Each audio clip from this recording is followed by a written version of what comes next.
Dois, um. Na minha definição, ser mulher Esse é o grande potencial criativo do mundo, é uma dádiva. Tem uma força que ninguém sabe explicar. É você ter mil utilidades. É você resistir. A mulher, ela tá sempre com medo ou desconfiada toda vez que ela vê um homem. E toda vez que eu saio de casa, eu tenho que pensar, poxa, eu vou pelo aquele caminho, tá escuro. Com medo de ser agredida. e até estupro. A maior insegurança que eu tinha era colocar as pessoas dentro do veículo. E para combater isso, não basta ter uma ou duas iniciativas, não bastam iniciativas de curto prazo, a gente realmente precisa olhar para o médio prazo. Ano passado, assumimos um compromisso de investir 5 milhões de reais em 3 anos e seguimos nessa trajetória com uma série de iniciativas. Em parceria com a Uber, a gente desenvolveu um treinamento para os policiais, civis e militares, no atendimento a mulheres em situação de violência. O botão de segurança é muito importante, porque você está compartilhando com uma pessoa sua rota, então no caso, se você ficar muito tempo parado no local, aquela pessoa já vai estar atenta, e também com um simples toque a gente pode acionar a polícia. Um outro exemplo que também juntamos a tecnologia com o poder e o tamanho e a capilaridade da Uber é uma parceria junto com a Avon, onde através do WhatsApp criamos um bot onde essas vítimas de violência doméstica podem acionar um número no WhatsApp como se estivessem conversando com uma amiga ou com um amigo e pedir ajuda. Eu acho importante que as empresas tenham iniciativas para ajudar que as mulheres se sintam seguras e protegidas. Esse trabalho em conjunto vai fazer com que tudo que for feito vai ter uma escala maior. E perceber que as coisas estão mudando, que o mundo está mudando e que a gente vai deixar para o futuro um legado positivo, né? Que as próximas gerações não vão enfrentar parte dos desafios que nós enfrentamos, isso é muito gratificante. Então eu diria que é um pouco assim que eu defino ser mulher.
Boa tarde.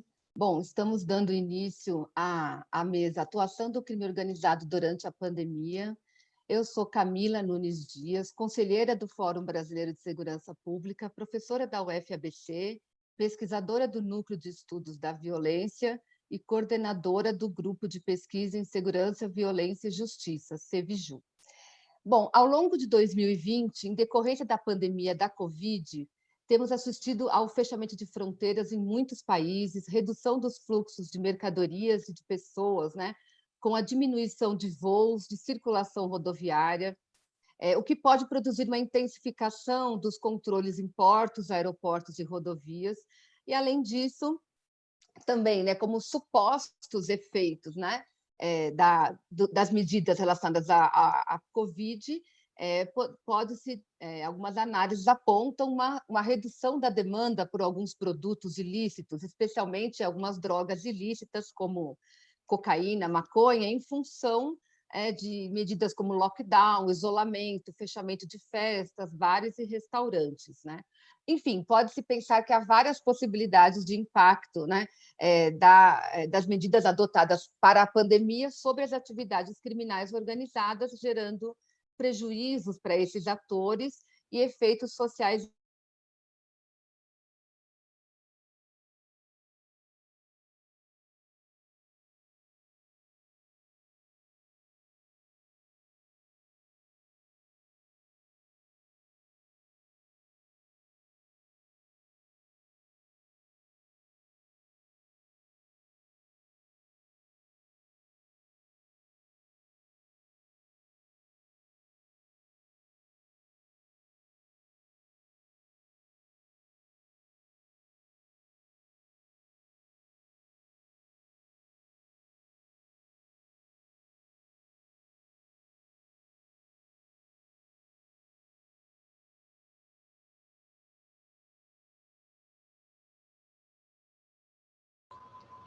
Estão me Gente, ouvindo? eu peço desculpa, a Camila caiu, a gente vai esperar Oi. ela voltar. Ô, Denis, eu já estou aqui. Caiu e voltou, é isso? Isso, pode continuar, Camila, Ah, tá. Bom, desculpa. então, desculpa, continuando. Então, eu estava falando da doutora Ivana Davi, ministra palestra sobre crime organizado, lei de organização criminosa, lei de execução penal, tráfico de drogas. Também está conosco, né, nessa mesa o Dr. Elvis Aparecido Seco, delegado de Polícia Federal, coordenador nacional de repressão a drogas, armas e facções criminosas da Polícia Federal. Tem experiência em mais de 23 anos na coordenação, planejamento e execução de operações policiais destinadas a ações de combate ao tráfico de drogas e lavagem de dinheiro. É supervisor do Grupo Especial de Investigações Sensíveis da PF, foi supervisor, né, do Grupo Especial de Investigações Sensíveis da PF em Londrina, até 2018, e foi responsável pela coordenação e execução de operações como Ferrari, Quirraro e Spectrum. Foi responsável pela Operação Espectro, que levou, em 2017, à prisão do traficante Luiz Carlos da Rocha, e em abril, né, de 2020, foi responsável pela operação que levou à prisão de Gilberto Aparecido dos Santos, o Fuminho, em Moçambique, bem como foi responsável pela repatriação desse mesmo indivíduo. Tem experiência de 4 meses como oficial de ligação na fronteira Estados Unidos-México, atuando como representante da PF no Fusion Center de El Paso, no Texas. E, por fim, Edgar Ribeiro Dias, adido civil na Embaixada do Brasil em Assunção, Paraguai, pela ABIN, foi assessor da vice-presidente do Tribunal Superior Eleitoral, foi professor de Direito Constitucional da Faculdade de Direito JK, em Brasília, foi oficial da PM de São Paulo, é doutor em Direito Público pela Universidade de Colômbia, do Paraguai, e é mestre em Ciência Política pela Unieuro. Enfim, eu agradeço muito a presença dos nossos 3 convidados. A ideia, né, como nós combinamos a dinâmica, é que, a partir, né, desse contexto inicial, né, então eu pergunto para vocês se essas medidas, né, que eu mencionei, que estão sendo adotadas, né, em razão da pandemia, se vocês acham que elas impactam de alguma maneira o chamado crime organizado, e se sim, de que maneira, se não, né, como é que esses atores criminais se eles utilizam estratégias para driblar essas restrições, enfim. E nessa rodada inicial, então, cada um de vocês tem 10 minutos, né? E depois a gente volta com outras perguntas, inclusive das pessoas que estão nos assistindo, a quem eu agradeço desde já. Muito obrigada. Então, por gentileza, Ivana Davi, a palavra está com você. Muito obrigado a todos. Para nós é sempre uma grande honra, um grande desafio falar, né, num fórum, como é o Fórum Brasileiro de Segurança Pública, um dos ícones que desafia, né, a nossa sociedade, sempre trabalhando, né, exercitando esse desafio que nós temos diuturnamente de encarar como players, né, a segurança pública no nosso Brasil. Agradeço a Camila, doutor Elvis, doutor Edgar, pela parceria nessa mesa, e nesses 10 minutos que me foi deferido, a nossa ideia é falar um pouco sobre facção criminosa nesse estado pandêmico. Quando a gente fala em facção criminosa e fala sobre as circunstâncias que a pandemia fez com que a sociedade se recolhesse, né? Aqui em São Paulo, no Brasil, no entanto, mas como os nossos governantes imaginavam que seriam, eu acho que a gente tem que pensar em níveis, né? Quando a gente fala em organização criminosa, a gente fala em organização criminosa dentro da investigação e dentro da minha função. Eu sou juíza de direito há 30 anos, trabalho há 27 anos com crime e estou há 7 na seção criminal do Tribunal de Justiça de São Paulo. A gente tem que dividir, né, o que é uma organização criminosa e essa situação em que como elas se alocaram, né, na verdade, nesse estado pandêmico. Quando eu falo de facção criminosa, quando eu falo de grandes organizações criminosas, definida pela 13.850, que é a lei que define organização criminosa, por anos a fio, e quem trabalha no ramo do direito sabe que nós tínhamos até 2013 o 288 do Código Penal, que era a formação de quadrilha ou bando, com uma pena de 1 a 5 anos, onde normalmente as organizações criminosas, o PCC, eu fui uma das primeiras juízas a enfrentar essa facção criminosa, até porque era juíza corregedora da capital, e todas as medidas cautelares, fossem elas preparatórias, fossem elas incidentais, tanto da Polícia Civil quanto da Polícia Federal, tramitavam nesse departamento, até porque, na época, a facção criminosa que nasceu em São Paulo tem 2 grandes filhos, um é a Cracolândia e o outro é o PCC. Ela se localizava principalmente na sua liderança na capital. Por quê? Porque, na época, né, nós tínhamos cerca de 10.653 presos em distritos policiais. Então, a massa carcerária estava sediada na comarca da capital, nos 92 distritos policiais. A Polícia Federal ainda tinha uma pequena carceragem, mas parte dos presos delas iam para o Dakar. O Dakar hoje é o CDP Pinheiros 1 e Pinheiros 2, mas na época abrigava 4.000 e a gente assistia, né, os delegados na função de polícia judiciária. E nós, como juízes corregedores, eu, que era coordenadora, assistíamos as lideranças começarem a crescer dentro do sistema prisional, numa bandeira de lutar contra o Estado, né, contra a opressão, e essa palavra se repete o tempo inteiro, inclusive nos estatutos das organizações criminosas, e hoje a gente viu que eles lutaram tanto contra a opressão que se tornaram grandes opressores no sistema prisional. Hoje a gente sabe, e o doutor Elvis sabe mais do que eu sobre isso, que a grande liderança do sistema prisional, ela nasce exatamente numa luta contra o Estado. Ele vende a ideia para os criminosos de uma defesa, né, dos presos em razão ao Estado, por superlotação, por falta de atendimento, em 1000 situações que até hoje, infelizmente, não foram superadas, melhoradas, mas não superadas. E hoje, por incrível que pareça, a gente vê isso no país inteiro.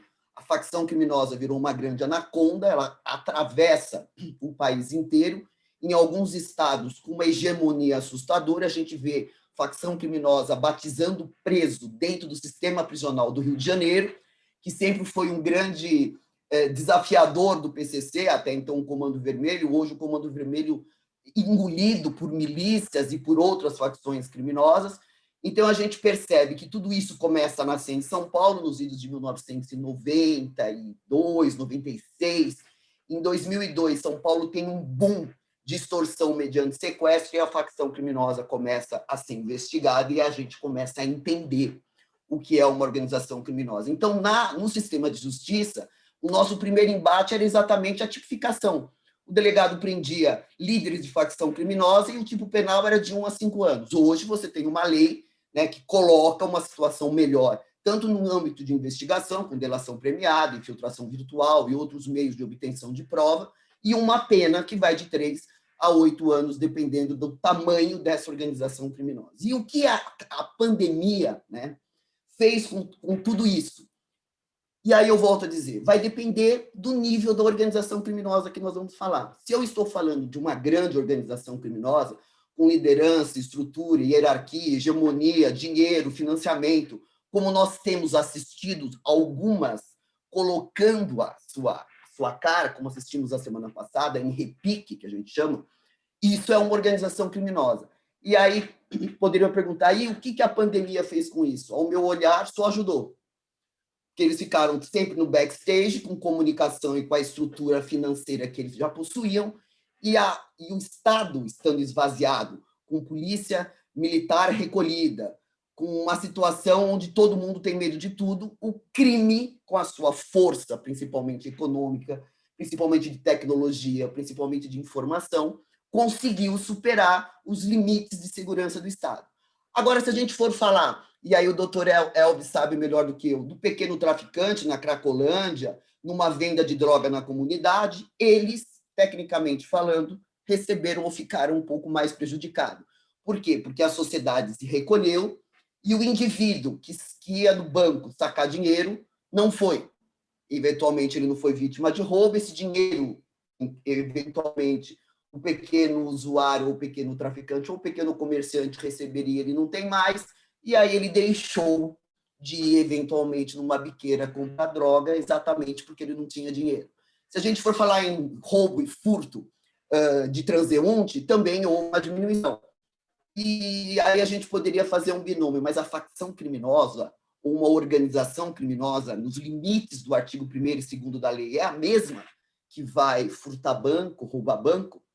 Depende da facção, ela vai permeando na conduta criminosa que lhe convém. O que a sociedade tem que saber é que a facção criminosa ela não encerra as suas atividades, ela só muda de olhar conforme a polícia judiciária ou a polícia ostensiva vai investigando. Eu vivenciei muito isso, o doutor Elvis deve lembrar, quando a gente tinha um boom, volto a dizer, de extorsão mediante sequestro ou de rouba-carga. A tecnologia e a polícia judiciária com inteligência, e eu sempre defini, por isso defendo tanto a polícia judiciária, e falo, escrevo sobre isso, é só a inteligência que vai conseguir combater esse tipo de criminalidade, aliás, como em qualquer lugar no mundo, e conforme a polícia vai se estruturando, o crime ele vai migrando. Então, o roubo-carga, a extorsão mediante sequestro, são condutas criminosas que demandam muita estrutura de uma organização criminosa. Numa extorsão mediante sequestro, eu tenho um carcereiro, eu tenho um negociador, eu tenho toda uma logística para praticar ou para ter o resultado desse crime, que importa em insegurança e instabilidade para a organização criminosa e importa em maior dificuldade de investigação. A polícia vai se estruturando e o crime vai migrando. Então, o roubo, a carga, passou a ser extorsão mediante sequestro, que deixou de ser extorsão mediante sequestro, foi para roubar banco, e por aí eles vão o tempo inteiro, né, se transformando e tentando, né, se infiltrar, e essa palavra não é a infiltração da lei, mas em situações onde o Estado, segurança, esteja um pouco menos organizado ou estruturado para combater esse tipo de criminalidade. Então, quando a gente fala, e aqui já me encaminhando para o fim dos meus 10 minutos, quando a gente fala em pandemia e organização criminosa, a gente tem que pensar em que nível, em que level, em que step nós vamos estar falando. Volto a dizer que, no tocante a grandes organizações criminosas, as organizações criminosas estruturadas e que a gente tem visto nesses últimos meses aqui em São Paulo. Acredito eu que o estado pandêmico acabou, de alguma forma, dando um espaço para que essa organização criminosa se movimentasse de uma forma mais fácil, ou pelo menos fora do radar do sistema de segurança. Quando eu falo do pequeno traficante, daquele usuário, ele teve um pouco mais de dificuldade, mas ele teve também problemas psicológicos. A gente percebe isso porque tudo isso acaba nas barras da justiça. Então, eu consigo medir o tamanho da extensão das organizações criminosas exatamente pelo número de medida cautelar em que a polícia representa para o Poder Judiciário. Todas as medidas cautelares, todos os meios de investigação, eles vão para o Poder Judiciário. A grande maioria dos meios de prova são de fontes restritas. Então, eu preciso de prévia autorização judicial para medida de busca e apreensão, interceptação telemática, interceptação telefônica, infiltração virtual. Todas essas medidas acabam virando um termômetro, né, dentro do Poder Judiciário.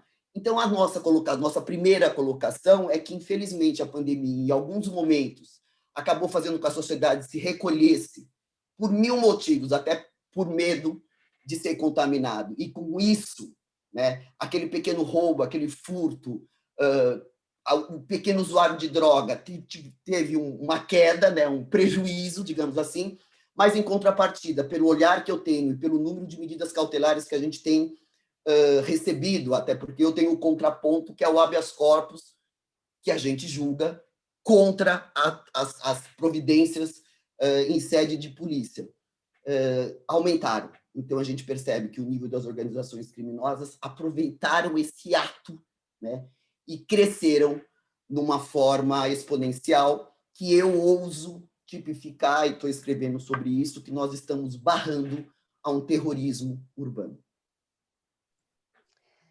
Muito obrigada, Ivana. A gente volta depois a essas questões que você colocou. Eu só vou sugerir para o Elvis e para o Edgar e para as próximas rodadas que, quando faltar 2 minutos do tempo, eu faço aqui no vídeo, tá bom? Eu faço um sinal, só para não interromper com o áudio e para vocês saberem.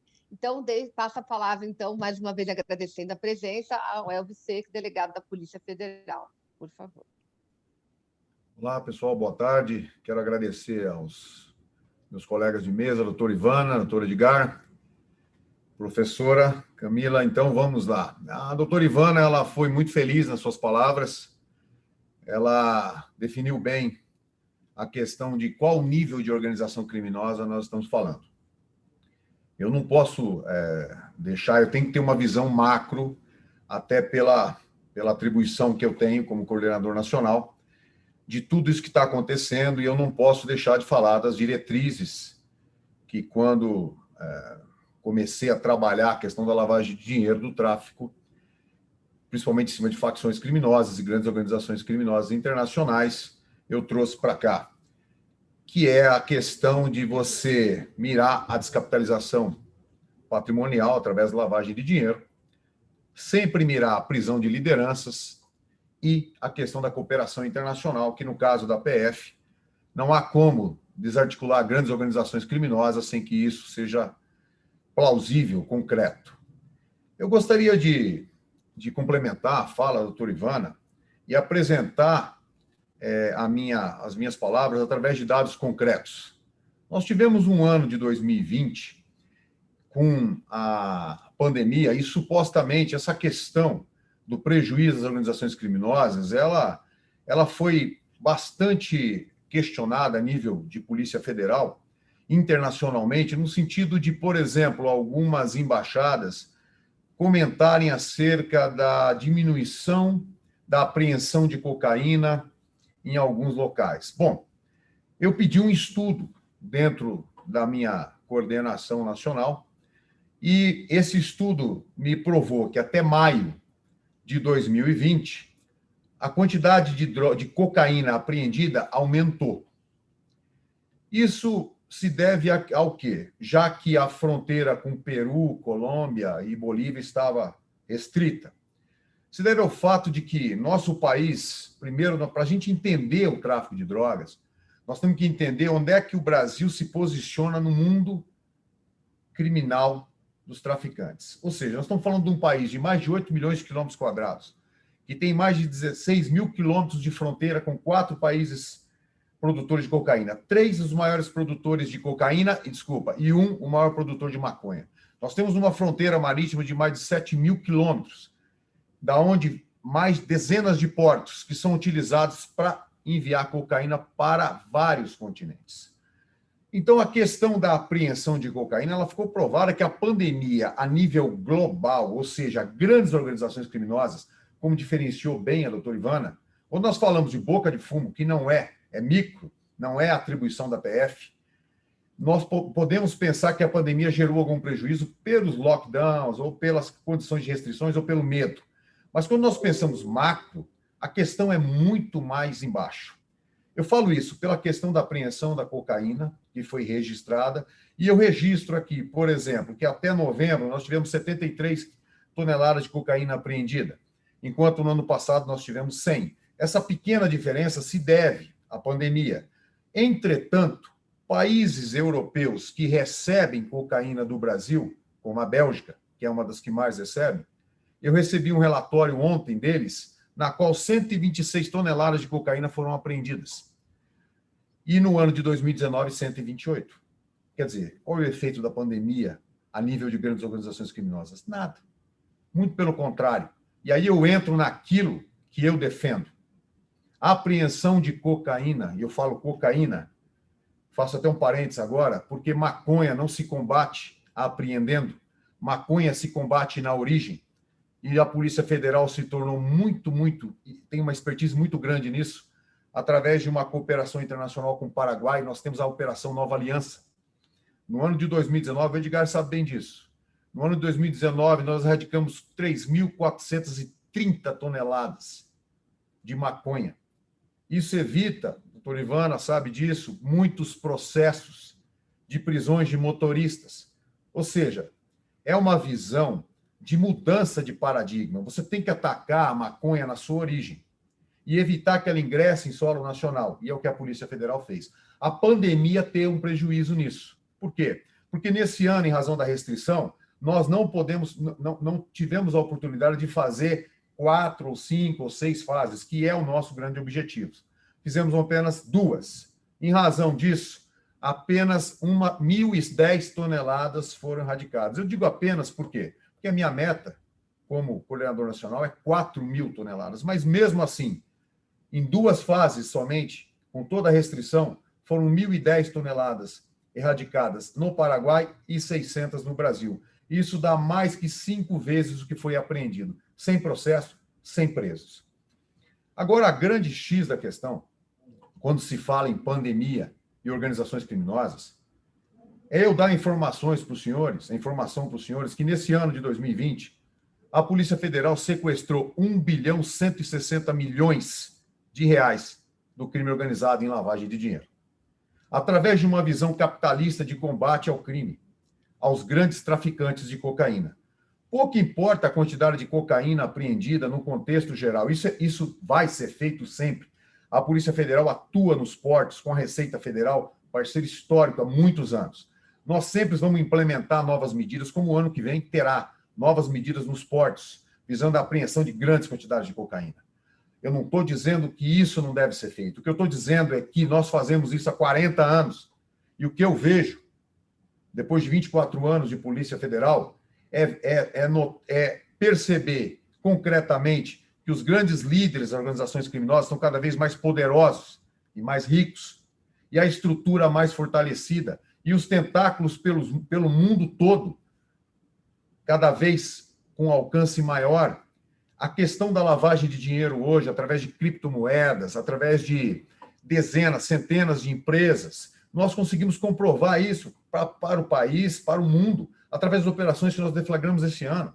Num espaço de 60 dias, nós deflagramos 10 operações policiais, todas de lavagem de dinheiro contra o tráfico internacional de drogas. Sozinho, essas 10 operações foram responsáveis por 1 bilhão de patrimônio.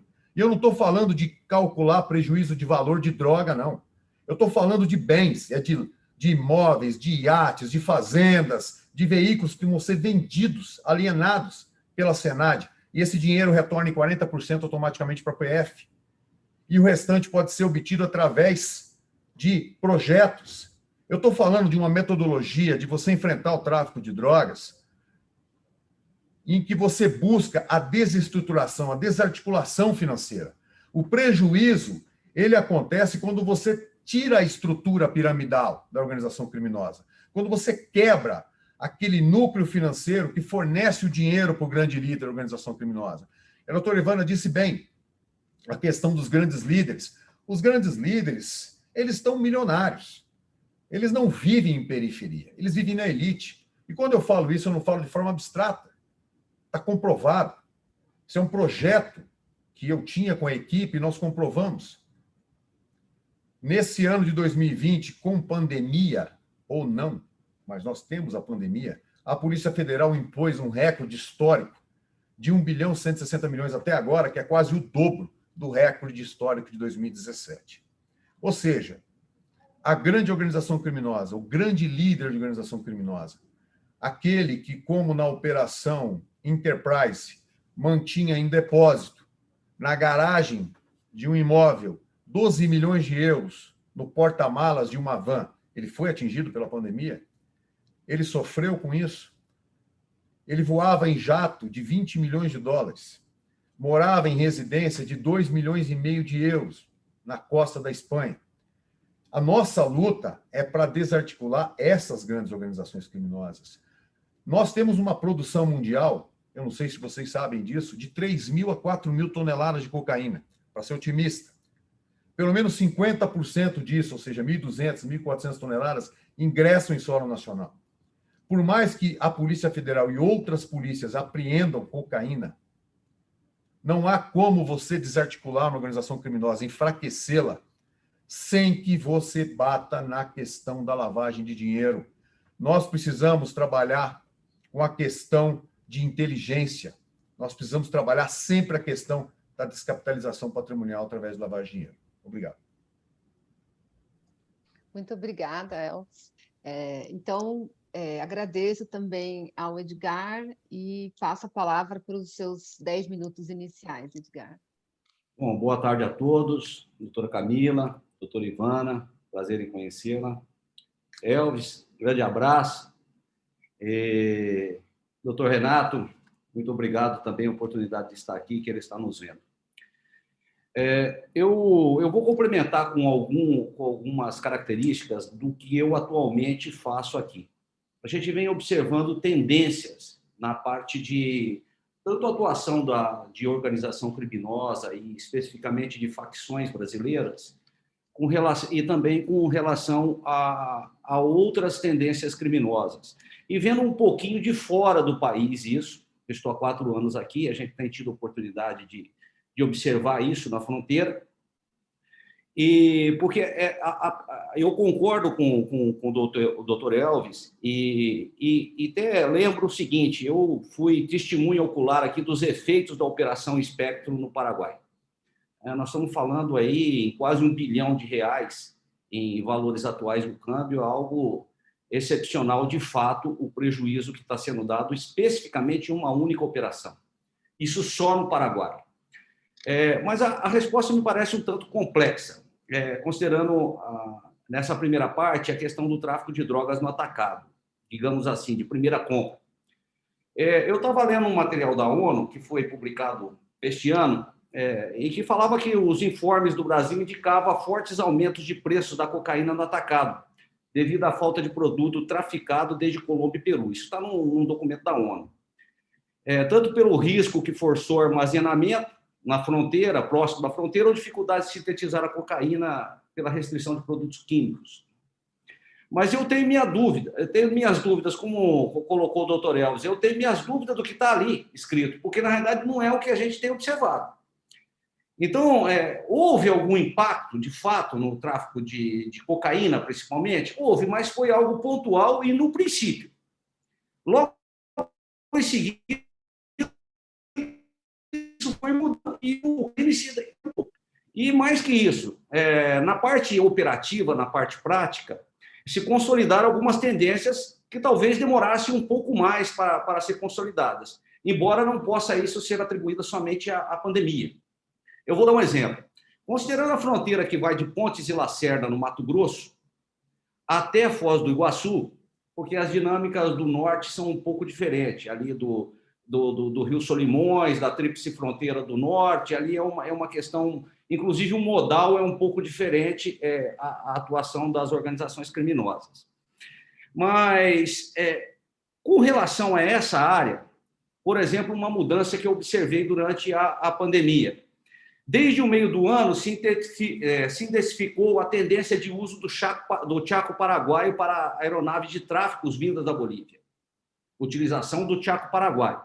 Ou seja, ao invés de aterrissarem no departamento de Amambai, já próximo de Pedro Juan Cabaleiro e Ponta Porã, houve uma tendência de que continuaram se utilizando dessa área, mas uma tendência de que se pousa mais ao norte, justamente no Chaco Paraguai, utilizando o modal terrestre em seguida, para ir até Pedro Juan e passando por Ponta Porã ou alguma outra região, ou um pouco mais abaixo de Amambai, ou até mesmo próximo de Foz do Iguaçu e Cidade del Este. Depois a droga ingressa no Brasil e há uma outra tendência em consolidação, ou seja, o uso intenso de helicópteros, que já era uma tendência que vinha sendo utilizada, em voos noturnos baixos. Só a Polícia Federal esse ano me apreendeu, eu não me lembro exatamente, mas 3 ou 4 aeronaves de helicóptero, uma de grande valor, uma Agusta de mais de 4 milhões de dólares o valor dela. Então, isso era algo que já ocorria, mas a pandemia pode ter incrementado isso. E existem outros fatores que coincidiram com a pandemia, por exemplo, a radarização de pontos de fronteira, principalmente com as operações da FAB e da PF, conjugadas. Então, nós tivemos uma questão de radarização, melhorou o controle de radar na fronteira. E início da operação do radar de Concepción, no Paraguai. Então, esse radar fica meio caminho entre a Amambai e a Bolívia. Então, o pessoal, apesar de não ter a lei do abate aqui, com 2 operações que fizeram baixar aeronaves aqui, acabou que isso também provocou uma mudança. E, ademais, baixar ou aterrissar no Chaco evita também, além do radar, a questão do reabastecimento. Então, coincidiu isso com a pandemia. Isso é uma tendência que a gente observou. Quanto à maconha, se registraram grandes apreensões no Brasil no primeiro semestre, principalmente. Isso se deveu especialmente, além da atuação policial efetiva, mas como o doutor Elvis bem lembrou, há um excesso de drogas no Paraguai, tendo em vista que, por causa da pandemia, não foram realizadas operações de erradicação, Nova Aliança. E justamente no primeiro semestre, que é o de maior produção. Então, nós estamos falando de uma operação que pode erradicar até 2.000 toneladas numa única operação de 2 semanas, de 14 dias. E se considerar um ano de grande apreensão na PF, não se chega a 400 toneladas apreendidas no ano de maconha. Então, essa é uma tendência que teve ocasional, a adaptação do crime. Outra questão em relação à maconha em 2020 é a entrada, a partir do Paraguai, da variedade de maconha CREP, ou CREP, com um teor de THC mais alto. Isso é uma coisa que nós vamos observar agora daqui para frente. Essa maconha estava vindo da Colômbia, mas ela vai ingressar pelo Paraguai porque há registro disso e deve ser uma tendência, mas é uma maconha mais cara, é com um público muito específico. Uma outra tendência, a terceira modalidade criminosa organizada, e que se relaciona principalmente com as facções, é que definitivamente o tráfico de armas em partes, pela modalidade aérea, para o Paraguai e daí para o Brasil, se ampliou. O tráfico totalmente em partes, vindo cano, vindo separado.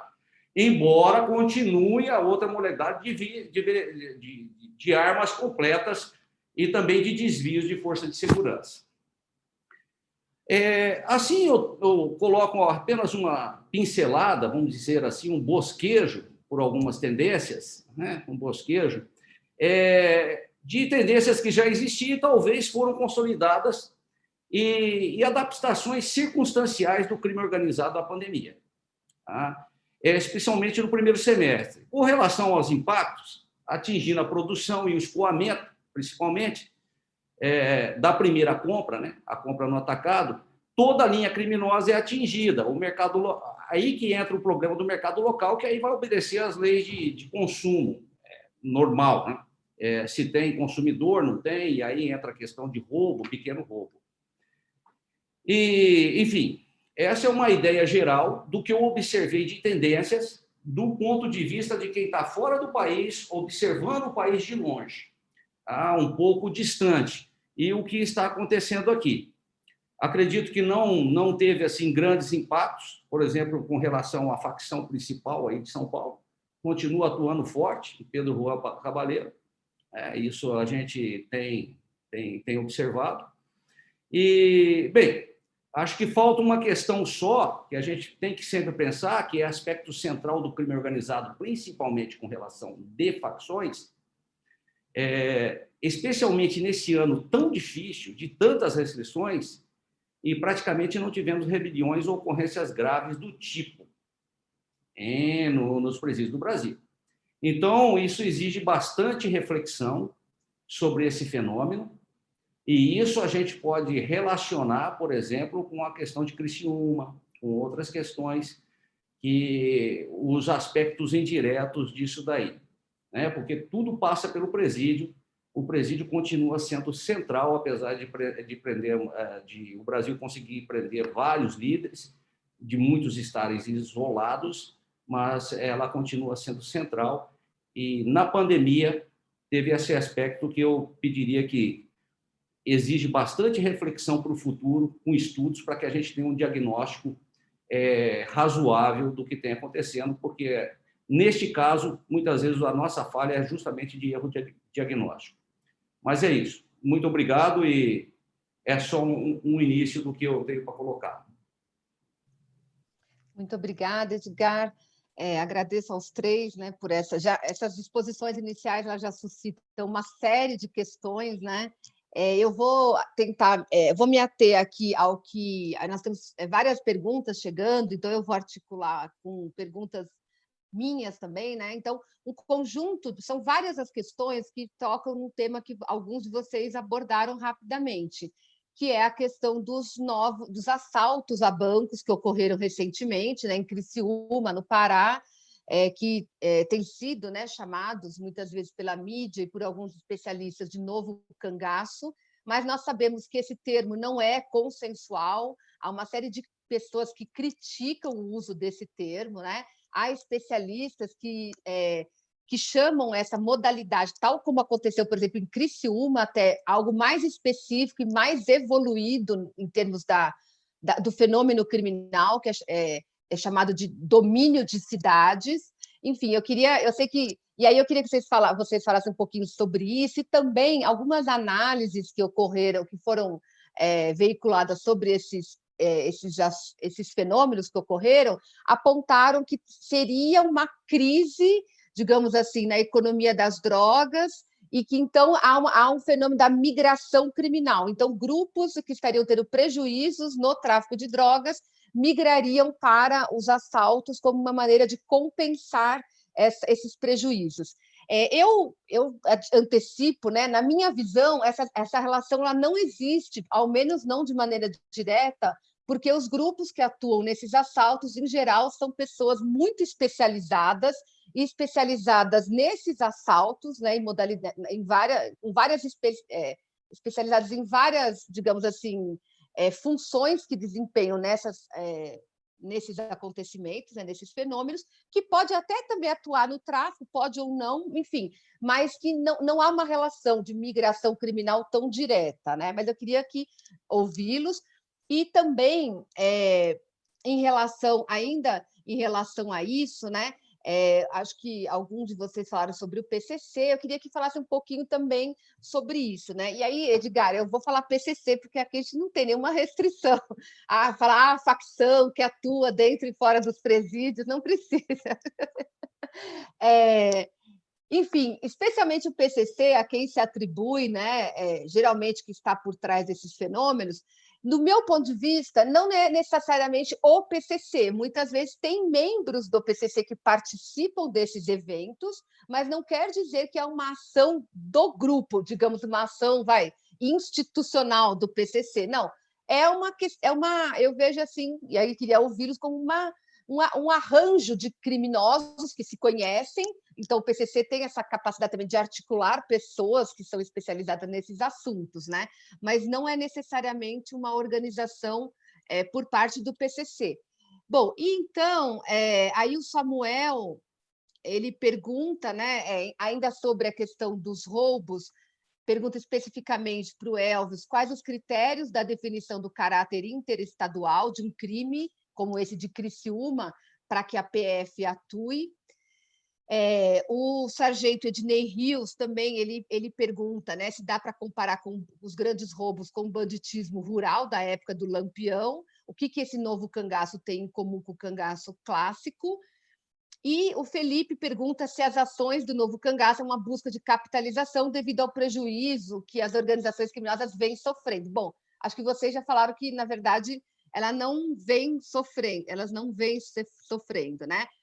Eu já vou emendar também umas perguntas que nós temos aqui. Então, esse é um conjunto de perguntas sobre a questão do novo cangaço, mas há um conjunto de perguntas que tem relação com outras questões. Então, para o Elvis, né, o que mudou com a prisão do Fuminho, do Cabeça Branca, para o tráfico no Brasil? Se fez alguma diferença na diminuição dos crimes? O Onivan pergunta se... ele fala assim, se o combate deve ser tanto para o fornecedor quanto para o usuário. Ele cita que a Mesbla faliu por falta de consumidor. E o Eduardo faz a pergunta, de certa forma, inversa, né? Se a política de controle e legalização do uso da maconha, enfim, quais os efeitos que essa política poderia gerar para as organizações criminosas. Nós temos algumas outras questões aqui, mas acho que essas já são bastante, né? Eu só emendaria em relação à questão do fuminho, e para todos vocês, né? Mas o doutor Elvis, ele mencionou, na literatura, especialmente no México e nos Estados Unidos, chama essas estratégias policiais, né, de Kingpin Strategy, ou seja, você tirar o líder, né, o rei, enfim, que foi as operações que, por exemplo, né, derrubaram o Pablo Escobar, El Chapo e outros grandes nomes do tráfico. Só que essa literatura aponta também que muitas vezes essa atuação do Estado ela provoca uma fragmentação criminal e intensifica a violência criminal, né? Então, você retira uma pessoa-chave da organização e isso fragmenta e produz aumento da violência. Bom, a gente está até fugindo um pouquinho, né, da questão específica da pandemia, mas aí eu deixo essas questões para vocês, enfim, a responderem aquilo que vocês quiserem, né? Acho que a gente pode seguir a mesma ordem, pode ser assim, e a mesma ordem do início, se possível, né? 5 minutinhos, 7, para a gente poder talvez ter uma outra rodada. Por favor, Ivana. Obrigada, Camila. Eu faço um monte de pergunta, né? E depois só 5 minutos. Mas é que você há de conferir que esse assunto nós passaríamos o final de semana aqui discutindo sobre isso. Ele é latente e envolve, né, todos esses plays e tudo isso que a gente está vivendo. Mas só dando um feedback para o Edgar, é engraçado, Edgar, quando a gente fala sobre esses pontos que você coloca, como o Elvis falou, nós somos um país continental com 8.500.000 quilômetros quadrados, 23 mil quilômetros de fronteira, e só de fronteira seca nós temos 10 países fazendo fronteira. Para os nossos ouvintes terem uma ideia, o que a gente tem de fronteira seca, nós vamos daqui para o Japão, né? Do distanciamento e do desafio que é fazer essa segurança de fronteira. Mas como o doutor Edgar bem colocou, a gente tem que desconstruir essa ideia que o Brasil tinha. Isso lá há 15 anos atrás, quando a gente começa a trabalhar tráfico de drogas no país, em que o Brasil era um mero país onde a droga atravessava da nossa fronteira seca para a fronteira molhada, e a droga ia feliz e retumbante pelo Oceano Atlântico e chegava na África e na Europa. Não é mais assim, né? O Brasil, ele além de ser um país, um território, né, continental, como a gente coloca, onde a droga, de fato, né, vem de parte da América, dos países que fazem fronteira com a América, e passar, nós também usamos droga, nós também manipulamos droga. Então, essa definição simplista, né, de tráfico de droga, em que o Brasil era um país onde servia de corredor, isso não existe mais, né? Nós temos outras leituras, e o Edgar coloca isso muito bem, com a sua expertise, onde o país ele perdeu, né, essa função de trânsito de mera droga, e não é isso que a gente assiste. No tocante à liderança, talvez esse conceito de segregar a liderança pudesse dar certo quando a gente não tivesse um mundo digital e nem essa liquidez de informação. O tráfico de entorpecente, eu sou relatora do processo do Piauí, que é um outro líder faccionado, que está há 6 anos em prisão especial. E nem por isso o Elvis que nos diga, nós conseguimos resolver esse problema de traficância. Então, exatamente por quê? Porque a definição de uma organização criminosa, ela trabalha em células. Então, o fato hoje de eu simplesmente isolar um líder, ok, funciona, existem isso, a gente tem experiências quando a gente trabalha com máfias, que funcionam, mas não é só isso que resolve. Eu tenho que, de fato, isolar a liderança, eu tenho que conhecer essa estrutura de gestão financeira de uma organização criminosa e exatamente atacar o lado financeiro. Nós temos uma legislação que nos dá esse feedback muito bem. Eu confesso para vocês, e sou uma pessoa de fácil trato, porque eu confesso fácil, tanto que eu ouço confissão, talvez, eu estou muito preocupada com a lei de lavagem de dinheiro, que nos funciona muito bem. Hoje, um delegado de polícia pode pedir a restrição de bens e eu já determinar o sequestro e arresto de bens em 24 horas. O ônus da prova na lavagem do dinheiro é um ônus invertido. Então, o Estado, através da polícia judiciária, quando representa para o juiz um sequestro, por exemplo, de aeronaves, e no caso do André do Rap, né, só para a gente colocar uma coisa bem próxima, 2 aeronaves, uma lancha, quantia em dinheiro, tudo isso você consegue virar, através da representação da autoridade policial, obviamente amparada por documentos, em 24 horas o juiz consegue. Vai para o Senado e entra no leilão e esse dinheiro fica exatamente sequestrado, guardado na conta daquele banco. Então, nós temos legislação, né, metodologia, Polícia Civil, Polícia Militar, Polícia Federal, que estão atentas a isso e trabalham muito bem. Mas só isso não basta. E é o que o Edgar falou e o que o Elvis fala. Hoje, uma facção criminosa, ela não se limita a tráfico de droga. E ela se retroalimenta com o produto do crime. Então, nesse roubo de banco de Criciúma, a conta não fecha. Eu tenho pelo menos 10 veículos blindados, veículos importados, que se eu somar ali 10 e colocar uns 300 mil reais para cada carro, e é mais, eu já tenho 4 milhões em veículos.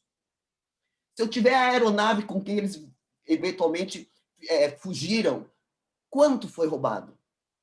Para fechar essa conta de um custo de um roubo desse tamanho. Eu tinha pelo menos, segundo investigações, houve aqui, houve lá, eu tenho contato com o juiz que está dando essas medidas cautelares para a polícia, pelo menos 30 indivíduos. Então, se a gente fizer uma conta barata de tudo isso, esses indivíduos eles tiveram que roubar pelo menos 80 milhões de reais para essa conta poder fechar no final.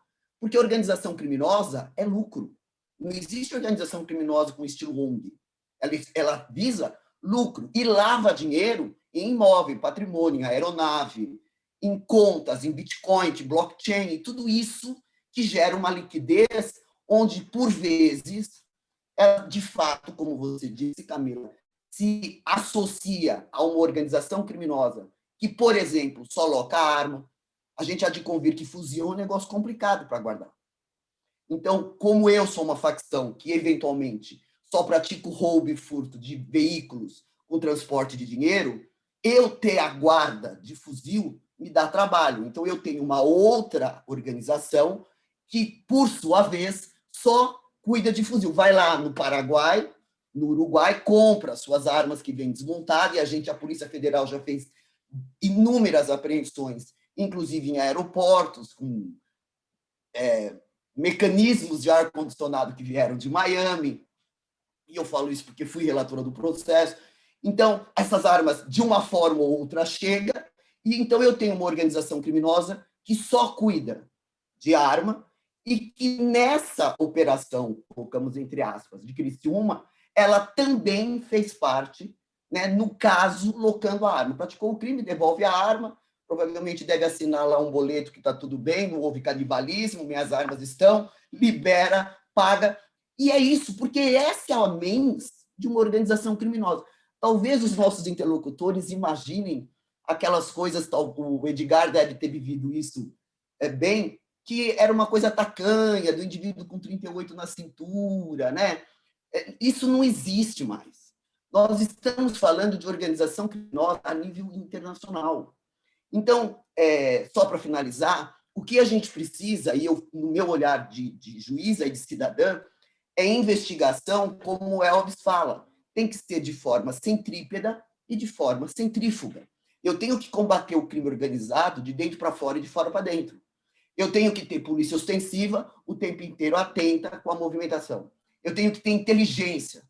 E quando a gente fala de inteligência, quando a gente fala de polícia, não é arma e viatura. É tecnologia, é policial preparado, é investimento no policial homem, né, com inteligência. E isso a Polícia Civil e a Polícia Federal têm a sua função constitucional, que é a função que a gente tem que defender, porque está lá no 144 da Constituição, e é a que eu acredito. E tem também, né, toda essa estrutura de, dentro do ordenamento jurídico, exatamente, segregar bens, descapitalizar, fazendo com que essa retroalimentação que a gente coloque, que a gente assista, ela, no mínimo, define. Quanto menos dinheiro uma Orcrim tiver, menos arma, menos soldados, menos tecnologia, menos aeronave, menos carro. E é assim, o que a gente está falando não é descobrir a pólvora. É assim que a gente assiste, tanto nos Estados Unidos, quanto no Japão, quanto em qualquer lugar que a gente vai estudar Orcrim. Em máfias, eu não acho que nós estamos vivenciando isso. A gente já falou sobre isso, Camila, em algumas oportunidades na plataforma UOL. Eu não acho que as nossas facções são mafiosas. Eu acho que a mens de uma máfia é ligada à consanguinidade, a parentesco, e a nossa é ligada a lucro, a empresa, a business. Então, eu não faço essa relação, pelo menos, ou eu não alcanço, ou pelo menos ainda eles não chegaram a isso. Essa coisa de se chamar de irmão, eu acho que é mais um lado de vizinhança e simpatia.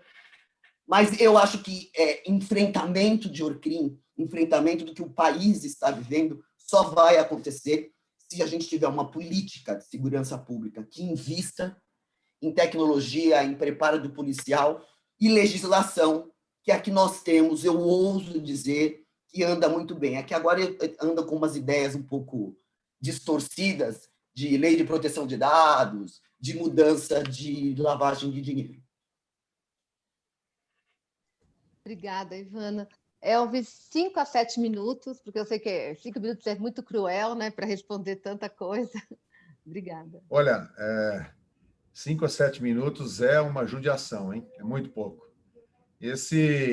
Agora o assunto entrou naquilo que é meu estímulo de vida. Vamos dizer assim, a questão toda, a doutora Ivana colocou muito bem, e a gente vai entrar naquilo que eu gosto de falar, daquilo que eu não só conheço por teoria, mas aquilo que eu concretizo e o que o time da Polícia Federal concretiza. Olha, nós podemos nos orgulhar muito da nossa instituição, Polícia Federal, digo nossa porque ela é do Brasil. Eu posso dizer que não existe hoje no mundo uma instituição policial que faça tantas operações de lavagem de dinheiro contra PCC e outras organizações criminosas que nem a PF. A quantidade de dinheiro descapitalizado, a quantidade de bens identificados no Brasil e fora, ela é histórica. E dificilmente nós vamos encontrar outra instituição que faça isso pelo mundo. E isso é muito importante, por quê? Porque quando nós falamos em PCC, nós temos que acabar com isso, e eu tentei fazer isso em várias oportunidades, seja em entrevistas, ou seja no próprio bojo das investigações que os delegados em suas bases executaram, é comprovar que essa organização criminosa, essa facção criminosa, ela é uma organização criminosa cujo objetivo é o lucro. A doutora Ivana falou muito bem. O lucro nacional e internacional. É colocar membros, e quando eu falo membros, não é cara que está em presídio, não. Eu estou falando de membros da organização criminosa responsáveis por lavar dinheiro através de blockchains. Membros da organização criminosa que estão instalados em vários países da Europa e dos Estados Unidos abrindo empresas. Membros da organização criminosa que estão remetendo, sendo responsáveis até mesmo pelo fornecimento da cocaína nesses países, comprando vários bens, ou seja, o mecanismo de fornecimento da cocaína nos países fornecedores.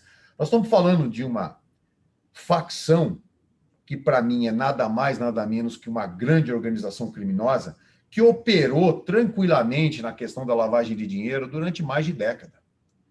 Então, nós temos que ficar atentos à nossa realidade, parar de encarar essa facção criminosa como aquela que somente nos preocupamos com a questão da violência nos presídios. Existem várias vertentes que têm que ser combatidas, e para isso a Polícia Militar e a Polícia Civil nos estados fazem muito bem. A Polícia Federal tem que atuar macroamente, tem que atuar de forma macro, tem que atuar no atacado. E quando eu falo no atacado, eu não estou falando da cocaína em si, porque a maconha é um problema que a gente já falou, que diz respeito à erradicação. Eu estou falando da questão de você identificar essas lideranças e de você desestruturar a organização criminosa como um todo e você possibilitar encontrar os núcleos financeiros dessas organizações criminosas. E um fato interessante é que cada núcleo financeiro que é desarticulado numa grande organização criminosa nos chama a atenção porque as empresas vinculadas e as interpostas pessoas vinculadas a esses núcleos financeiros, eles não operam somente para uma organização criminosa, operam para várias organizações criminosas. Por exemplo, no bojo da Operação Spectrum, na 4ª fase, o Edgar lembrou bem que, somando as 4 fases, passa de R$1 bilhão. Somente no Paraguai já estamos em $300 milhões, que passa de R$1 bilhão, e ainda há muitas fases a serem feitas.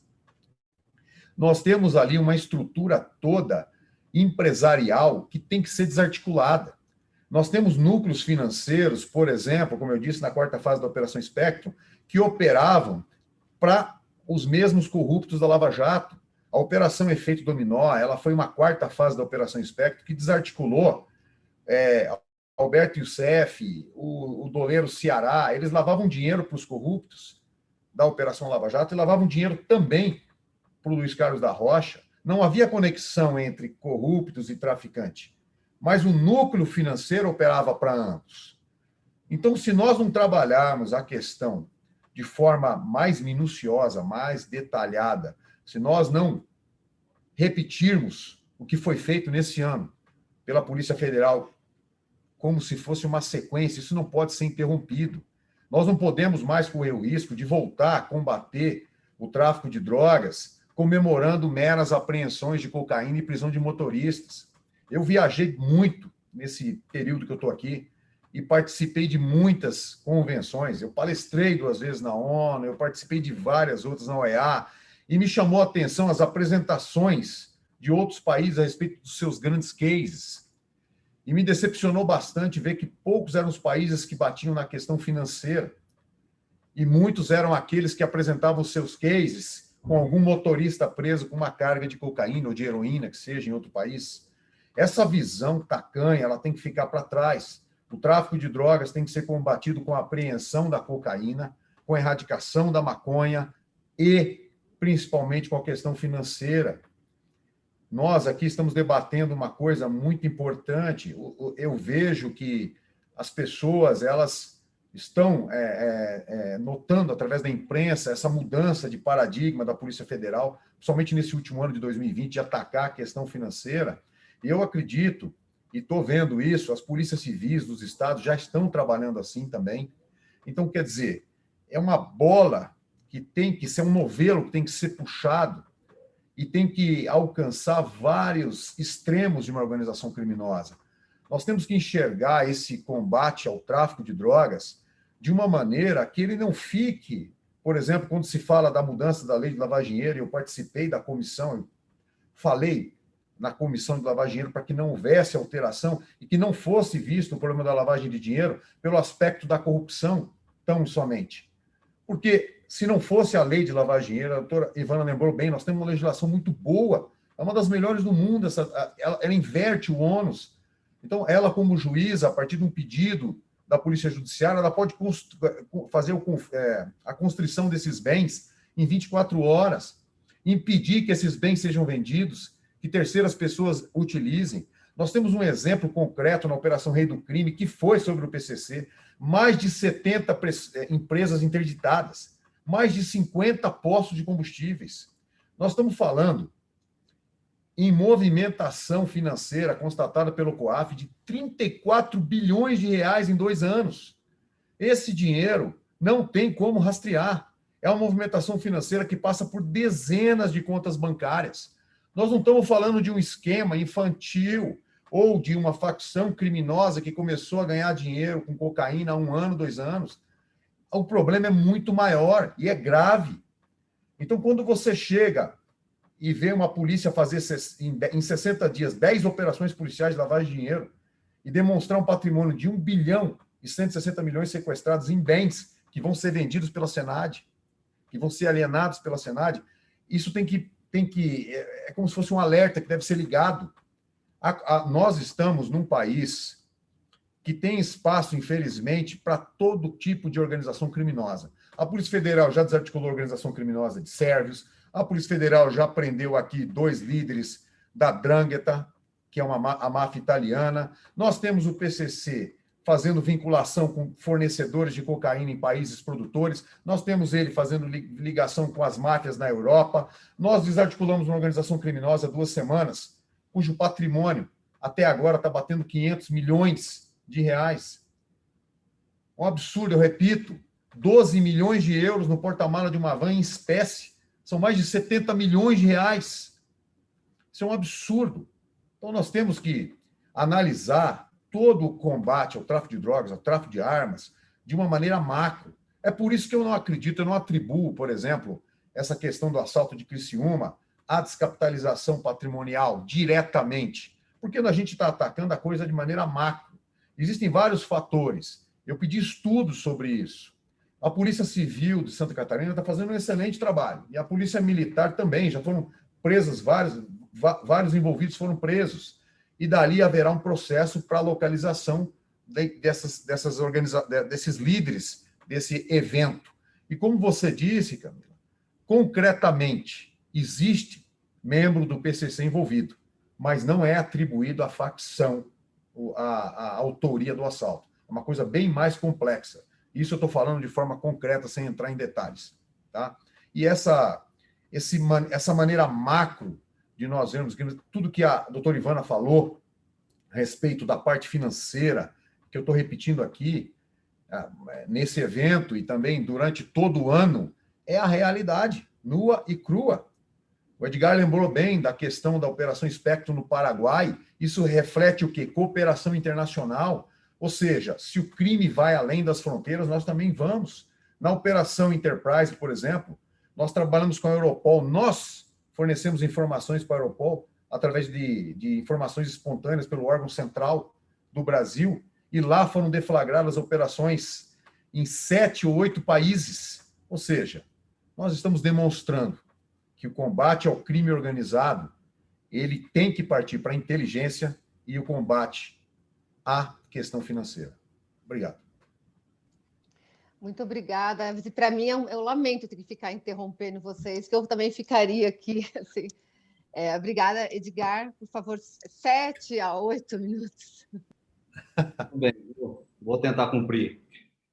A doutora Ivana lembrou uma coisa bacana, me deu até saudade. Em 1986, em agosto, eu saí de uma escola da PM, da Polícia Militar do Estado de São Paulo, e me entregaram um manual. Esse manual chamava M1PM.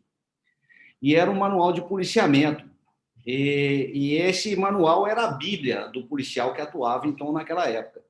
E me lembro lá que lá se falava das especialidades criminosas. Então, eu me lembro muito bem que lá tratava do ventanista, do punguista. E aí me lembro até a história do João Acácio, né? Do João Acácio, o famoso bandido da luz vermelha, já falecido, cuja especialidade era ingressar. Enfim, essa era uma especialização muito antiga. E hoje a complexidade é tremenda. Então, eu vou me ater um pouco à pergunta que foi feita inicialmente aí sobre a questão desse nome novo cangaço. Eu acho que esse nome tem que ser evitado.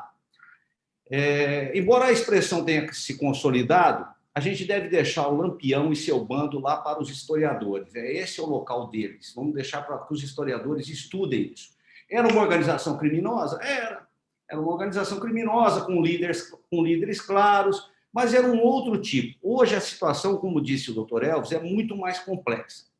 Por isso que eu acho até que a proposta dos nossos colegas, alguns policiais federais e também alguns policiais estaduais, aí não vou citá-los, mas Matias, Uchoa, etc., e fica desses nomes, eles tentaram desenvolver uma tese sobre essa questão de domínio das cidades para tentar compreender essa complexidade. Porque, na realidade, é uma articulação criminosa bem grande e baseada no planejamento estrito e na especialização estrita dos criminosos. É o caso que aconteceu em Criciúma. Não é qualquer roubo a banco, não é qualquer roubo a carro forte. Nós estamos falando de valores que pode ultrapassar 100 milhões de reais num único roubo e que causam um tremendo prejuízo, não somente financeiro, porque se pensarmos em prejuízo financeiro, a fraude hoje, a fraude eletrônica, ela é maior que um roubo desse. Mas o problema é o prejuízo institucional, o terror que isso pratica e a violência que isso permite e enfraquece a posição do Estado institucionalmente. Esse é o grande problema no roubo desse tipo. Uma cidade de 200 mil habitantes ser dominada por criminosos e a população assistindo aquilo é algo tremendo. E é isso que a gente tem que pensar, principalmente nesse caso. Então, nesse caso, são especialistas que se articulam para grandes roubos. Eu até queria deixar isso para quem fez a pergunta, com um planejamento muito minucioso, de meses, e que vão provocar um lockdown na cidade escolhida mesmo.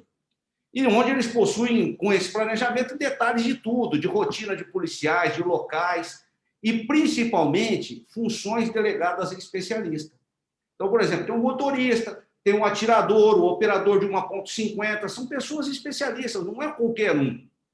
Nós estamos falando de explosivistas. Sem um explosivista, isso não funciona. Nós estamos falando de cortador ou serralheiro que sabe picar um cofre de banco. É um sujeito muito específico. Ele tem que ser rápido, preciso e fazer aquilo muito rapidamente. Então, nós estamos falando de bandidos extremamente especializados e complexos. Então, óbvio que há líderes, e esses indivíduos devem e serão condenados com base na lei de organização criminosa, mas o diagnóstico desse caso específico, na análise que nós fazemos, ela tem que ser muito, muito clara, para a gente não ter um erro de diagnóstico. Eu estou falando isso porque eu estou me centrando numa pergunta específica. E a outra relação com isso é a relação com facção criminosa, como o doutor Elvis disse. Mas não quer dizer que é uma relação direta. Ela pode existir. Acredito que existiu, até pela prisão que foi feita. Tinha um líder de facção criminosa, preso já, um líder importante. Esse tipo de operação já alavancou o tráfico de drogas de grande porte? Já. Mas não quer dizer que essa vai alavancar ou não vai, que houve prejuízo. Não é essa a relação direta. Porque isso ficou muito marcado com a Prosegur aqui no Paraguai, em 2017, que eu presenciei minuto a minuto. Então, naquele caso, tinha uma ação específica, tinha 2 líderes importantes de facção criminosa em liberdade, e cuja origem era o roubo-banco.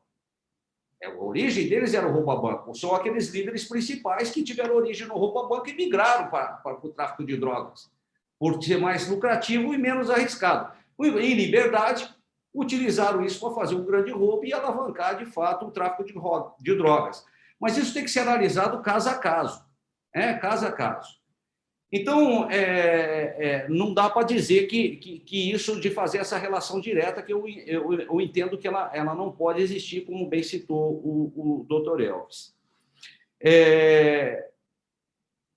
E nessa questão aí, ainda continuando nessa questão do roubo, eu estava até lembrando essa questão da Operação Espectro e a complexidade dela, mas especificamente com relação a esse tipo de roubo de grandes valores, que alguns estão chamando de domínio de cidades, o papel da facção, e aí eu volto à questão dessa grande facção, é importante. Por quê? Porque, na realidade, é um networking criminal. É isso que ela funciona. Ela funciona como um grande networking do mal. Então, eu preciso de um explosivista, eu vou buscar lá dentro de uma estrutura que me tenha um explosivista para passar. Eu preciso de um serralheiro que entende de cofre de banco, eu vou ter esse serralheiro. Operador de ponto 50. Então, isso é importante a gente pensar isso e não fazer essa relação. Porque eu li nesses dias nos jornais, uma coisa simplista, teve prejuízo no tráfico de droga e o sujeito faz um roubo a banco do tamanho que foi feito. Não, o cara dali está vendendo droga na esquina e depois está roubando o banco. São coisas totalmente diferentes. Não dá para fazer essa relação, e eu li isso essa semana na grande mídia. Então, é um erro de diagnóstico, e eu queria me centrar na resposta dessa pergunta e também dizer que, justamente, reforça essa questão, não entrarei nesse tema, que é a questão do combate à capacidade financeira das organizações criminosas. A gente até fez um trabalho aqui importante, que a gente tem passado alguns dados para a PF, na questão aí de atuação de casas de câmbio no Paraguai. Então, que essa é fundamental para o funcionamento dessa estrutura. Mas é isso, permaneço por aqui. Desculpe, Camila. Não, tudo bem, obrigada, Edgar. É que, como a gente só pode, a transmissão é garantida só até às 19h, então eu queria fazer uma última rodada, e aí 5 minutos, tudo bem? Eu vou ter algumas perguntas que eu vou fazer bem rapidamente. O Bruno Langiani, do Sou da Paz, ele pergunta, né? Falaram de maconha e cocaína, mas e as armas e munições? O que está sendo feito no combate ao tráfico internacional de armas e munições? O Silva manda 2 perguntas, né? Qual o conceito de facção criminosa? E ele pergunta se a descapitalização patrimonial é suficiente para enfraquecer os grandes traficantes internacionais, uma vez que eles continuam a deter a expertise da rota por onde escoam os entorpecentes para a Europa. Enfim, que parece que eles são sempre capazes de se reerguer. E o Diego pergunta, a última pergunta que eu faço, se existe relação dessas facções com grandes empresas, autoridades políticas ou com células terroristas, a exemplo do Estado Islâmico. Bom, eu queria aqui já novamente agradecer a todos vocês e passo a palavra, se puderem, né, manter 5 minutos, e também vocês já podem fazer eventuais considerações finais que vocês quiserem nessa fala, porque a gente já está com o tempo bastante apertado. Obrigada, Ivana. Obrigada. Bruno, querido, Renato, que eu não tinha cumprimentado ainda, vocês são 2 amigos, guerreiros, com quem eu só aprendo. No tocante à definição de crime organizado, está lá, no artigo 1º, no artigo 2º, na verdade, da 12.850, que é uma organização criminosa com mais de 4 integrantes, que visa lucro, né, que tem uma hierarquia, e essa é a definição de ORCRIM, que eu volto a dizer, entrou em vigor em 2013, o Brasil é signatário, o doutor Elvis trabalha com isso melhor do que eu, da Convenção de Palermo, da Convenção de Mérida. Ainda estamos aí brigando para a Convenção de Budapeste, está parada no Senado para a gente trabalhar exatamente os crimes digitais, mas a gente não vai desistir nunca, só para avisar que nós não vamos desistir nunca dessa luta.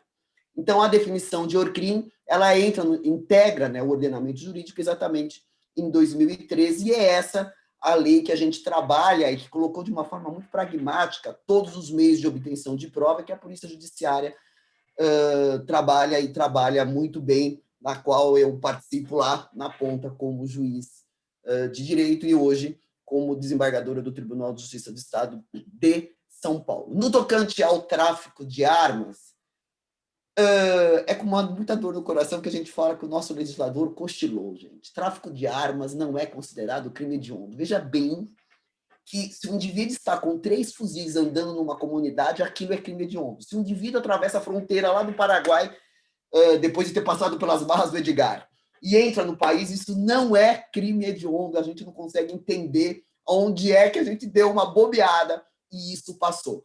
Mas é uma investigação que a Polícia Federal faz e faz com muita competência, é uma investigação muito difícil, exatamente porque hoje ninguém aparece, ninguém entra no avião com uma arma, nem nós conseguimos entrar no avião com uma arma de fogo, pelo menos das formas mais legais possíveis, mas ela vem toda desmontada dentro de uma logística, um modal de cada qual de um jeito. Se a gente for para o norte do país, com a fronteira que a gente tem no Amazonas, com o Rio Solimões, ele vem de barco, ele vem de aeronave, ele vem de toda quanto é forma, ele consegue entrar no país exatamente a arma desmontada de uma forma muito fácil, até porque a gente já falou que nós temos só aí as nossas fronteiras com 17 mil quilômetros abertas, né? E por mais que a gente tenha satélite e tudo mais, é muito difícil. E tudo isso, eu volto a dizer, a gente só consegue sucesso através de inteligência.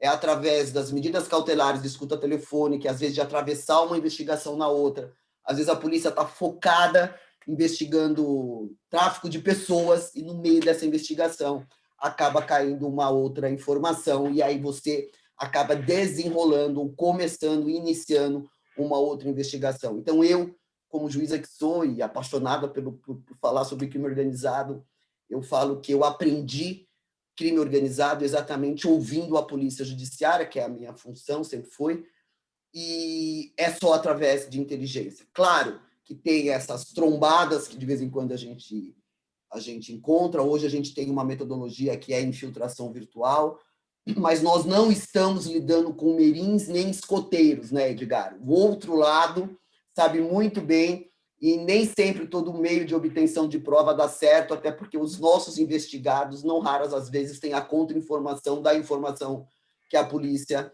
detém. Então, tudo isso é uma discussão e uma guerra, praticamente, no bom sentido, mas a nível tecnológico. É a tecnologia que vai fazer com que a Polícia Judiciária avance nesse tipo de informação, mas nós não podemos ser tolos e nem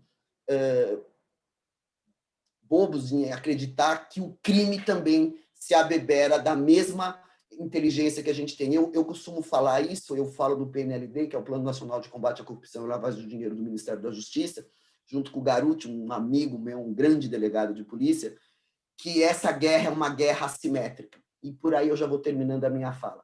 Essa assimetria é uma grande discussão. As mesmas armas em que o criminoso se utiliza, a nível inclusive de informação e de contra-informação, não é no mesmo tom e nem na mesma velocidade que a Polícia Judiciária pode se abeberar. um criminoso pode começar ou pode impor, né, uma escuta ilegal, pode ter um conhecimento, inclusive entrar na frequência, por exemplo, da Polícia Militar, como a gente já teve operações em que acaba tendo esse embate, que não é a mesma que a Polícia Judiciária se abebera. Um delegado de polícia, e faz isso, volto a dizer, com muita maestria, com muita competência, tem que representar para uma autoridade judicial, para a autoridade ser competente dentro da devida investigação, de um delegado de polícia, que vai ter que apresentar alguns indícios de prova para o juiz de direito deferir uma escuta telefônica por 15 dias, que acontece que nem você quer fazer comigo. Ela cai se a gente não pedir a prorrogação e nem o juiz oficiar para a empresa de telefonia. Então, vejam que enquanto a Polícia Judiciária, enquanto o Estado, né, enquanto os players da segurança pública trabalham dentro da legalidade, da Constituição Federal e dos ditames do Código de Processo Penal e das leis que determinam esse tipo de medida de investigação, o criminoso não tem esse mesmo tom. Eu, para entrar com uma arma, fuzil, eu nem posso, né, pedir, eu tenho todo um regrame para cumprir, para ter a possibilidade de andar armado. E assim tem que ser. Assim tem que ser. Eu sou contra esse tipo de armamentação, armamentistas totais, logicamente, mas é assim que tem que ser. O criminoso, obviamente, usa uma .50, que é arma de uso proibido, não é nem uso restrito, sem qualquer tipo de percalço, né, para poder uma arma inteira. Então, essa é a reflexão que eu fico e a que eu deixo no final da minha fala. Primeiro, agradecer imensamente essa oportunidade, agradeço ao Renato essa oportunidade, agradeço a você, Camila, Elvis, a quem eu já conheço o trabalho, Edgar, que estou conhecendo hoje, essa oportunidade de poder falar sobre isso, porque é assim que a gente vai conseguir mudar, num primeiro momento, o conhecimento da sociedade. A sociedade ela tem direito de saber como que funciona isso no sistema de justiça, e a oportunidade de abrir essa discussão, mas deixando essa reflexão de que a guerra não é fácil, que nós não vamos desistir, e que ninguém aqui vai abrir mão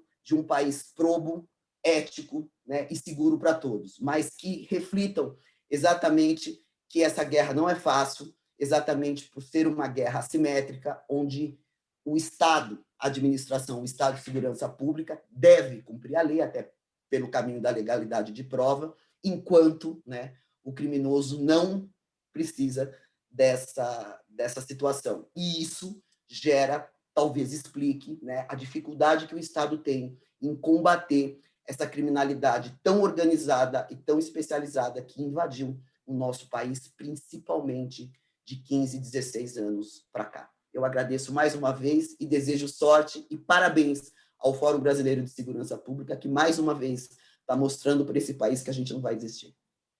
Camila, posso Muito fazer uma obrigada. participação muito especial Claro, rapidinho? claro. Eu queria eu vou coordenar a mesa seguinte, então eu tenho que sair para poder fazer, mas eu queria deixar um abraço aqui para os três e agradecer imensamente a participação de vocês, colocando temas fundamentais, tá bom? É só mesmo para dar um abraço, uma saudação. A gente Obrigada, se fala. Renato. Obrigada.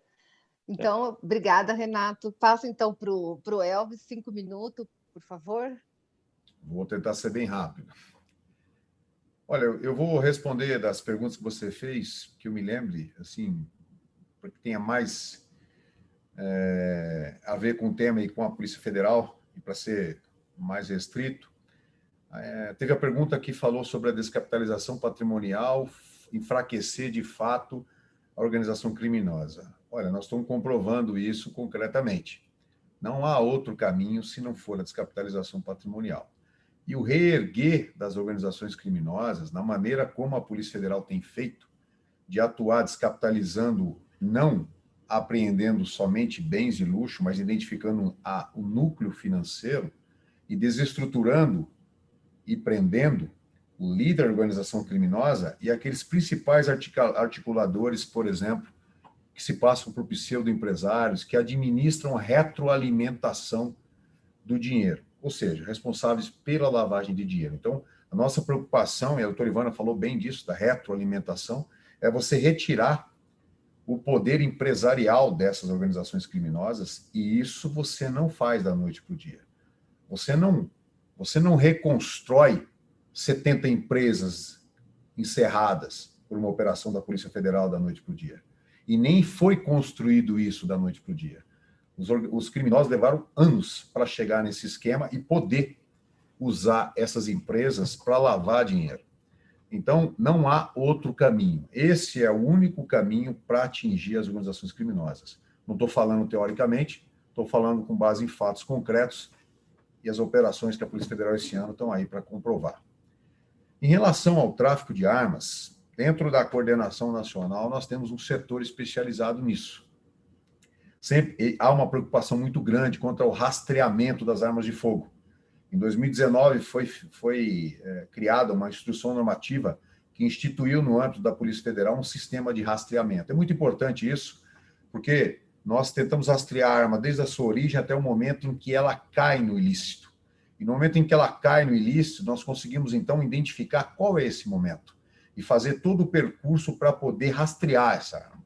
É como se fosse a busca de um DNA dessa arma.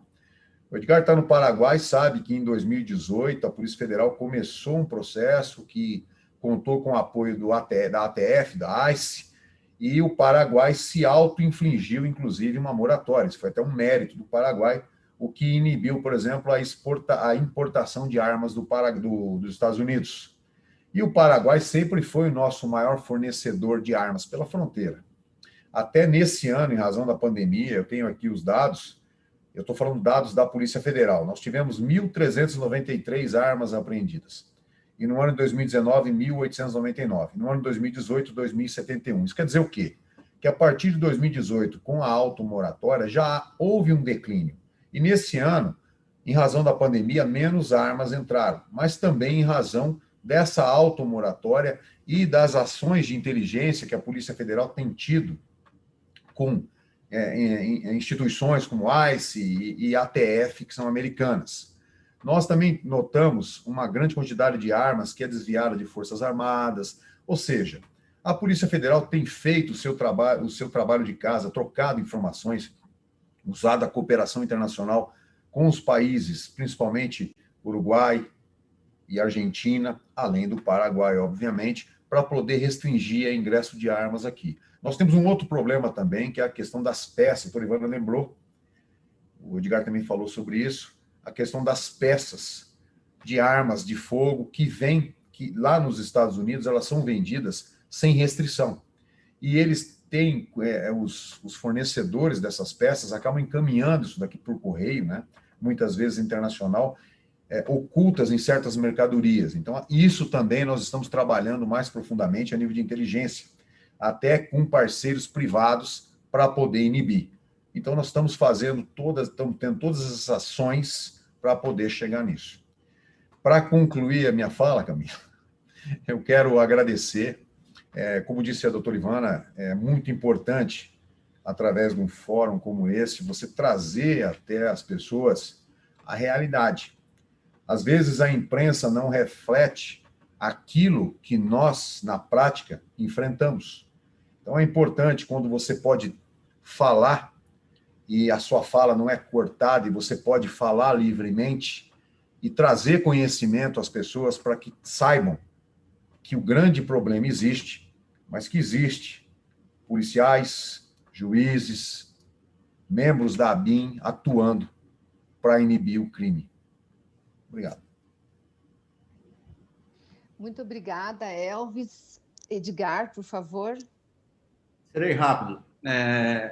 Bom, primeiro já o doutor Elvis falou sobre o Paraguai, só primeiro porque tem muita gente do Paraguai que talvez esteja assistindo aqui, um agradecimento ao Paraguai, ao governo do Paraguai e às instituições paraguaias, especialmente a polícia, a SENAD e o Ministério Público, a CEPRELAD, pelo apoio, pela possibilidade de a gente colaborar para ter dois países mais seguros. Isso é o importante, né? Porque, como disse a doutora Ivana, esses criminosos não reconhecem as leis de fronteira, não reconhecem as leis locais, nacionais. Às vezes eu me sinto como um time de futebol que tem todas as regras e o outro que não tem regra nenhuma. Então nós temos que jogar, e é um jogo infinito, lamentavelmente, ele não tem fim. Então, vamos seguindo. Só vou responder uma pergunta aqui, vou interferir aqui até numa competência da PF, doutor Elvis.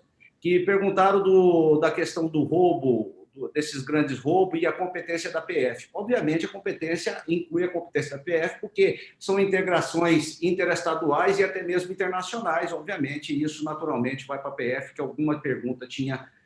Isso não quer dizer que a polícia local não faça, aí tem que ser integrado, nós não temos outro caminho sem a integração.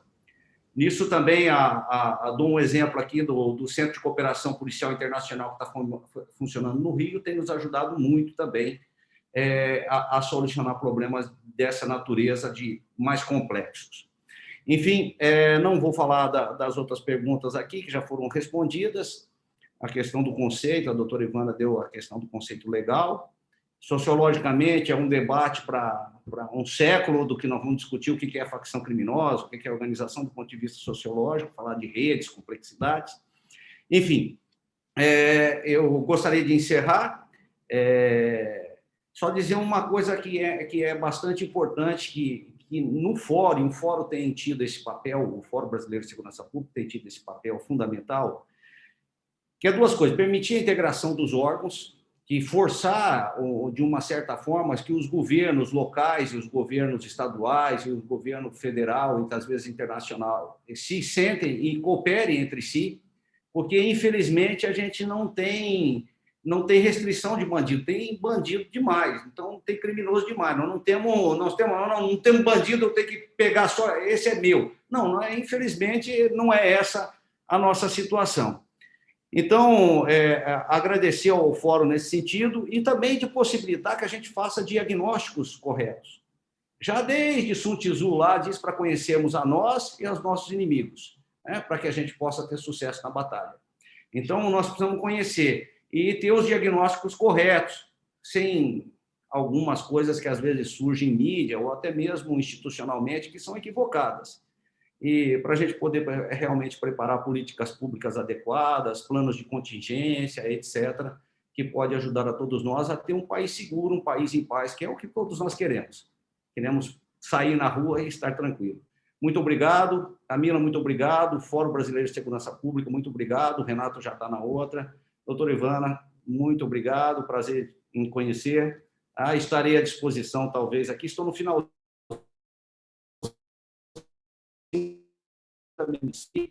Doutor Elvis, um abraço. Esteve aqui conosco algumas vezes, eu também estive com ele lá em Foz do Iguaçu, já há alguns anos atrás. Estamos aqui juntos para tentar ajudar a todos. Um abraço, obrigado a todos que nos ouviram. Obrigada, Edgar. Bom, eu estou aqui apavorada no chat, pedindo para segurar o link, para não derrubarem a gente.